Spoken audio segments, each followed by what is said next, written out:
So hello everyone, my name is Pankaj Vaghela और आज का जो हमारा टॉपिक है वो है example number 1.8 class 12th chapter number 1 physics electric charge and field का।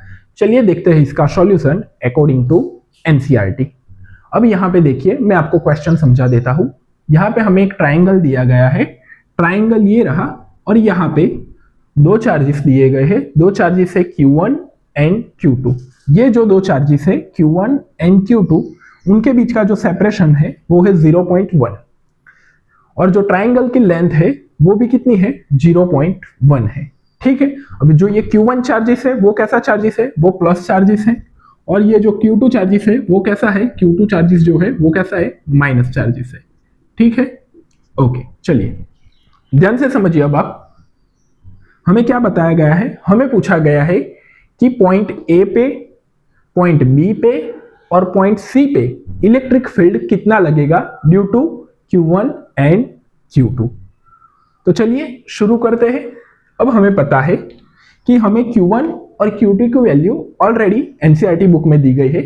Q1 की जो वैल्यू है वो है 10⁻⁸ कूलम, Q2 की जो वैल्यू है वो है -10⁻⁸ कूलम। यहाँ पे हम इलेक्ट्रिक फील्ड है तो हम यहाँ पे Q1 और Q2 का सिर्फ मैग्नीट्यूड लोगे, तो मैग्नीट्यूड जब Q1 और Q2 का लेंगे तो वो कितना आएगा, 10⁻⁸ कूलम। और दोनों का मैग्नीट्यूड कैसा है, एक ही है, सिमिलरली है, सेम है, तो हम यहाँ पे Q लिखेंगे। तो Q की वैल्यू क्या है, 10⁻⁸ कूलम। जब भी हमें इलेक्ट्रिक फील्ड फाइंड करने की बात की जाए तो हमें इलेक्ट्रिक फील्ड का फॉर्मूला मालूम है, हमने आगे के लेक्चर्स में पढ़ा है। इलेक्ट्रिक फील्ड का जो फॉर्मूला है वो जनरल फॉर्मूला ये है कि E = KQ/R²। यहाँ पे आप कैपिटल Q भी लिख सकते हैं, ठीक है, KQ/R²। ठीक है, ये रहा जनरल फॉर्मूला। चलिए अब हम स्टार्ट करते हैं। सबसे पहले मैं जो स्टार्ट करने वाला हूं, मैं स्टार्ट करता हूं Q1 के लिए। Q1 की वजह से इलेक्ट्रिक फील्ड A पे कितना मिलता है वो ढूंढेंगे, Q1 की वजह से इलेक्ट्रिक फील्ड B पे कितना मिलता है वो ढूंढेंगे। फिर सिमिलरली Q2 की वजह से A पे कितना मिलता है, Q2 की वजह से B पे कितना मिलता है, और लास्ट में क्या देखेंगे, C की वजह से कितना इलेक्ट्रिक फील्ड मिलता है। चलिए स्टार्ट करते हैं। अब देखिए, मैं यहाँ पे सबसे पहले जो इलेक्ट्रिक फील्ड ढूंढ रहा हूं, यहां पे मैं लिखूंगा इलेक्ट्रिक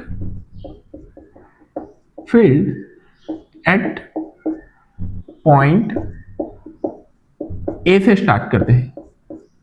चलिए, electric field at a point ए। अब यहां पे देखिए, यहां पे Q1 की वजह से जो इलेक्ट्रिक फील्ड होगा वो हम कैसे फाइंड कर सकते हैं।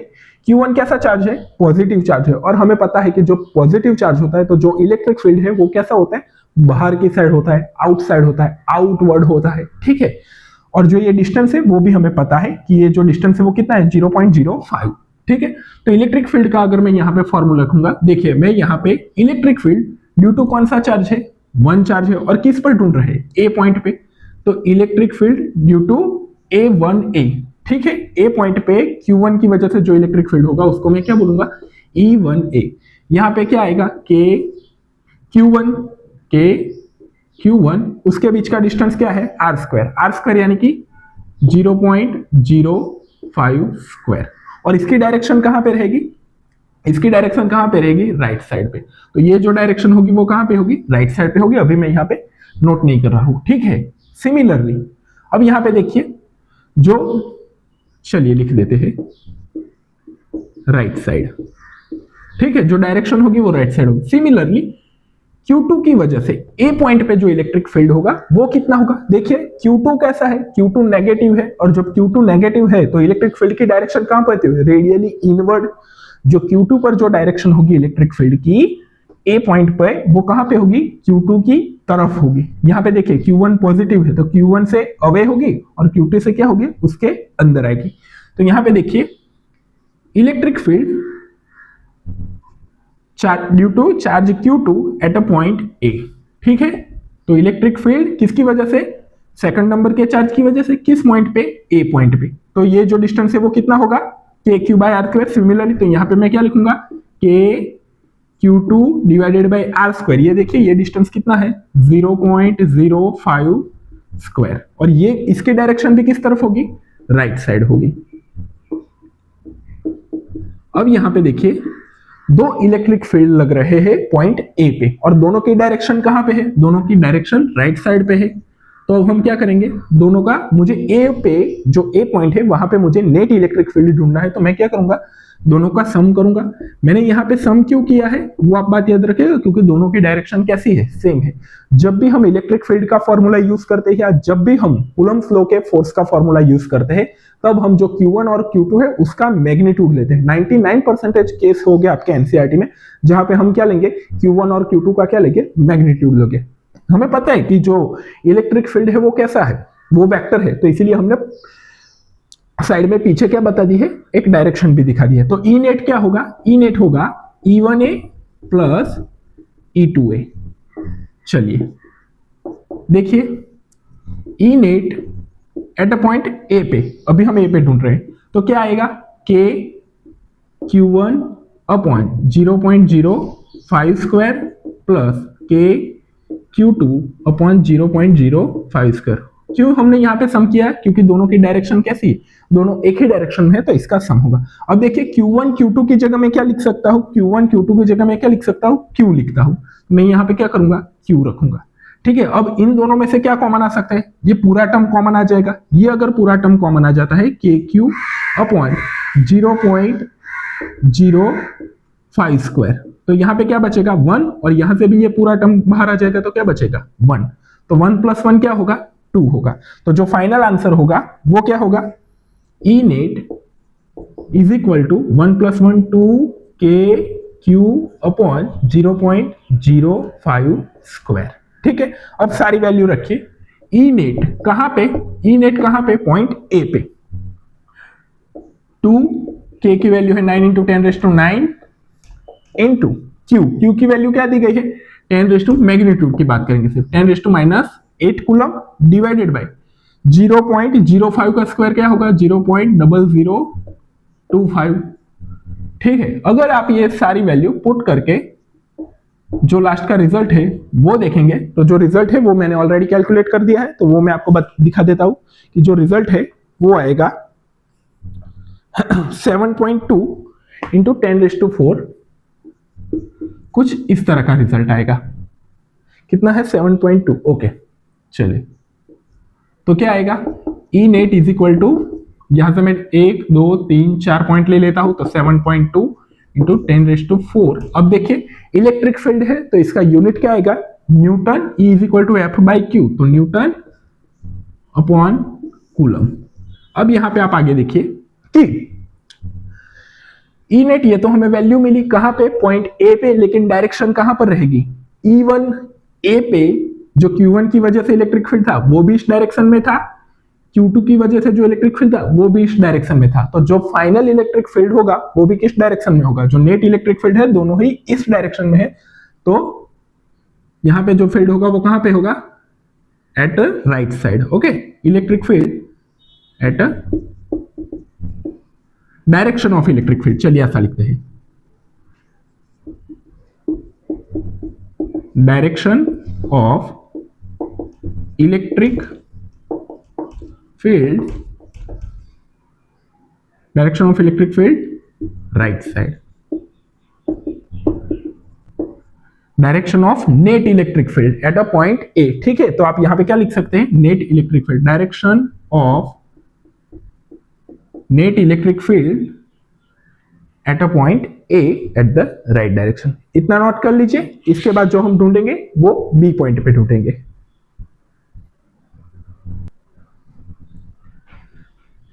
चलिए अब आप देखिए, मैं यहां पे बी पॉइंट पे इलेक्ट्रिक फील्ड ढूंढता हूं, किसकी वजह से, Q1 और Q2 की वजह से। बी पॉइंट है, तो अब जो हम यहां पे electric field at a point B, चलिए यहां पे देखिए बी पॉइंट पे जो इलेक्ट्रिक फील्ड है वो प्लस Q1 की वजह से किधर होगा, किस डायरेक्शन में होगा, Q1 से अवे होगा। ठीक है, तो वो किस डायरेक्शन में होगा, लेफ्ट साइड में होगा। तो मैं यहां पे क्या लिखूंगा, E1B। E1B का मीनिंग क्या हुआ, electric field due to charge Q1 at a point B। E1B क्या होगा फॉर्मूला, E1B का अगर मैं फॉर्मूला लिखना चाहूं तो क्या होगा, K, यहां पे चार्ज कितना है Q1 और उसके बीच का डिस्टेंस देखो कितना है, 0.05 0.05 और इसकी डायरेक्शन किस डायरेक्शन में रहेगी?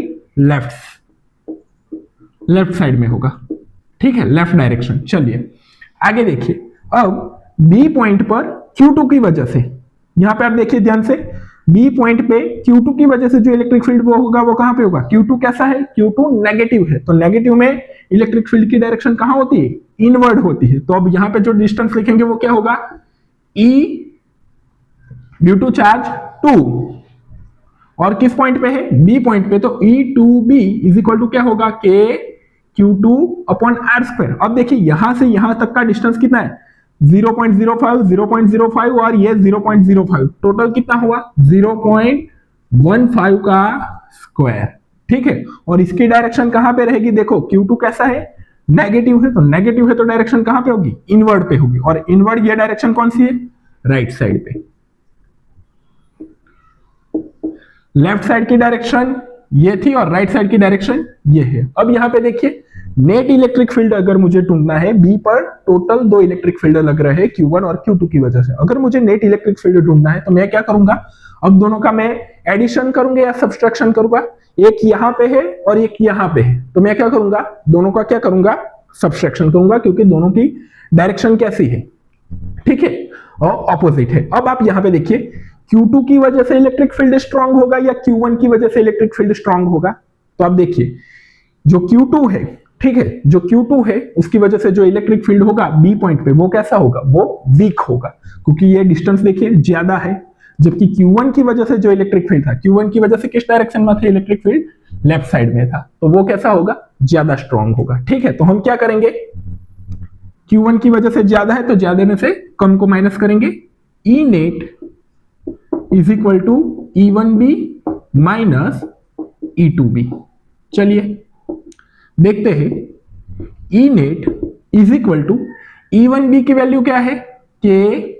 अब Q1 Q2 की जगह हम क्या लिख सकते हैं? Q लिख सकते हैं, तो K Q अपॉन उनके बीच का डिस्टेंस क्या है? 0.05 स्क्वायर माइनस यहां पे क्या आएगा? K Q, Q2 की जगह मैं Q लिख सकता हूं, और उसके बीच का जो डिस्टेंस है वो कितना है? 0.15 स्क्वायर, ठीक है। अब देखिए इन दोनों में से कॉमन क्या निकल रहा है? तो कॉमन निकल रहा है KQ। चलिए KQ को कॉमन निकाल देते हैं। KQ बाहर आ गया, अंदर क्या रहा?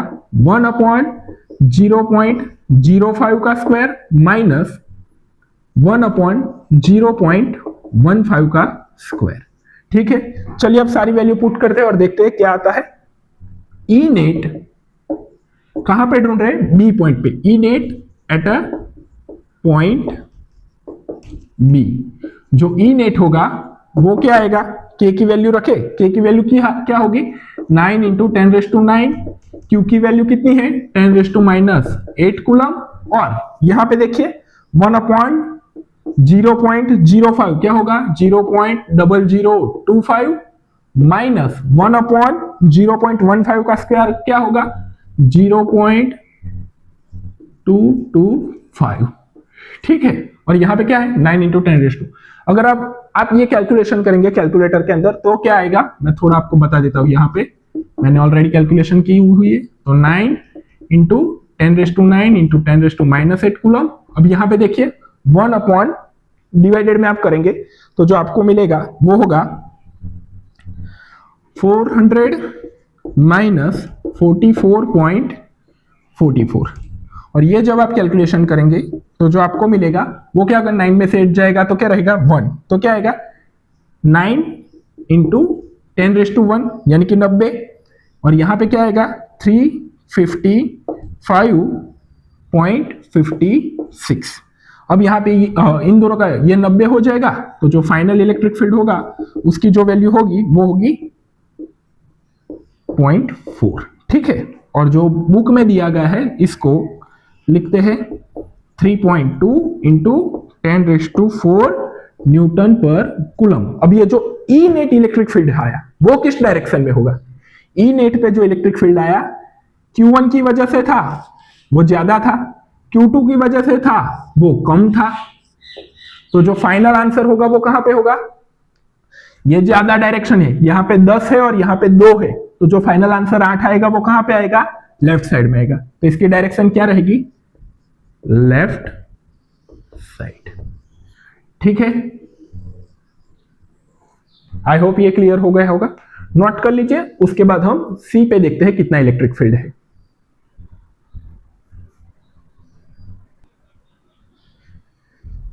चलिए अब हम देखते हैं कि सी पॉइंट पे कितना इलेक्ट्रिक फील्ड होगा। सी पॉइंट पे इलेक्ट्रिक फील्ड चाहिए, तो electric field at a point C. Q1 देखिए, Q1 कैसा है, Q1 पॉजिटिव है, और पॉजिटिव की जो डायरेक्शन होती है इलेक्ट्रिक फील्ड की वो कहां होती है, आउटवर्ड। तो यहां पे जो इलेक्ट्रिक फील्ड की डायरेक्शन होगी वो किसकी वजह से होगी, E1C की वजह से। ठीक है, अब यहां पे देखिए जो इलेक्ट्रिक फील्ड की डायरेक्शन होगी due to Q2, Q2 charge कैसा है, नेगेटिव है, तो जो इलेक्ट्रिक फील्ड की डायरेक्शन होगी वो कहां पे होगी, वो इनवर्ड होगी। ठीक है, वो जो डायरेक्शन होगी वो कहां पे होगी, इनवर्ड होगी। आई होप ये क्लियर है आपको। ठीक है, अब देखिए तो हमें अब जो नेट इलेक्ट्रिक फील्ड है उसकी डायरेक्शन कौन सी लेनी होगी, चलिए समझते हैं। यहां पे मैं अलग से आपको फिगर दिखा के समझा रहा हूं। अब देखिए ये जो डायरेक्शन थी, ये डायरेक्शन थी E1C की, और ये जो डायरेक्शन है वो है E2C की, सेकंड चार्ज की वजह से। कहां पे, सी पॉइंट पे इलेक्ट्रिक फील्ड की डायरेक्शन। अब देखिए हमें पता है कि ट्राइंगल के तीनों जो एंगल होते हैं वो कैसे एक जैसे होते, ये थीटा और ये थीटा। अब यहां पे देखिए अगर मैं इस E1C के दो कंपोनेंट लूं तो, ठीक है, अब यहां पे देखिए ऐसा ये आपको एक Z दिख रहा है, यहां पे ये ऐसा एक Z दिख रहा है आपको, यहां पे देखिए ये रहा एक Z पैटर्न। अगर ये थीटा है तो ये भी क्या होगा, थीटा होगा। इसका मतलब ये भी क्या होगा, थीटा होगा। ठीक है, सिमिलरली ये पूरा एंगल कितना होगा, ये जो पूरा एंगल है वो कितने का होगा, यहां से लेके यहां तक का 180 का, उसमें से ये 60, अगर ये 60 है तो ये भी कितना होगा 60, और ये भी कितना होगा 60 होगा। ठीक है, तो एनसीईआरटी में ये डायरेक्ट दिया गया है, तो जो फाइनल फिगर होगी वो कैसी होगी, आप एक बार इसको वीडियो रिपीट करके इसको ध्यान से समझिएगा। ठीक है, ये Z डायरेक्शन है, अगर ये एंगल थीटा है तो ये भी थीटा है, और ये थीटा है तो ये भी थीटा है। ठीक है, अब देखिए उसी फिगर को मैं अब यहां पे फिर से ड्रॉ कर देता हूं। ये 1 था, ये 2 था, ये Q1 और ये Q2। अब देखिए यहां पर जो सी पॉइंट पे जो चार्ज था वो किसकी वजह से था, E1C की वजह से। ये जो एंगल बन रहा था कितने का बन रहा था, थीटा का बन रहा था। और यहां पे जो एंगल था वो किसकी वजह से था, यहां पे जो एंगल था, और ये भी एंगल थीटा बन रहा था, आपको याद होगा शायद, तो ये था E2C की वजह से। डायरेक्शन क्यों इनवर्ड है, क्योंकि ये नेगेटिव चार्ज है।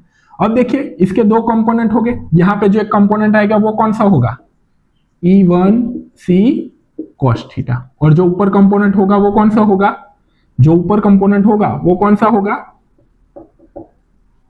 ऊपर जो कंपोनेंट होगा वो कौन सा होगा, E1C sin थीटा। सिमिलरली आप E2C का देखिए, E2C का ये कंपोनेंट भी थीटा है, तो यहां पे जो होगा वो क्या होगा, E2C cos थीटा, और यहां पे जो नीचे की ओर कंपोनेंट होगा वो क्या होगा, E2C sin थीटा। अब यहां पे आप देख लीजिए E1 और E2, E1C और E2C की अगर हम वैल्यू देखें तो वैल्यू कैसी आएगी, सेम ही आएगी, KQ/R²। यहां से देखिए Q ये डिस्टेंस भी सेम है, Q2 के लिए ये डिस्टेंस भी सेम है। ठीक है, तो जो R है वो दोनों के लिए सेम है, चार्ज हो गया उसका मैग्नीट्यूड भी सेम होगा। तो यहाँ पे E1C की जो वैल्यू आएगी वो क्या आएगी, KQ/0.1²। सिमिलरली E2C की जो वैल्यू आएगी वो भी क्या आएगी, KQ/0.1²।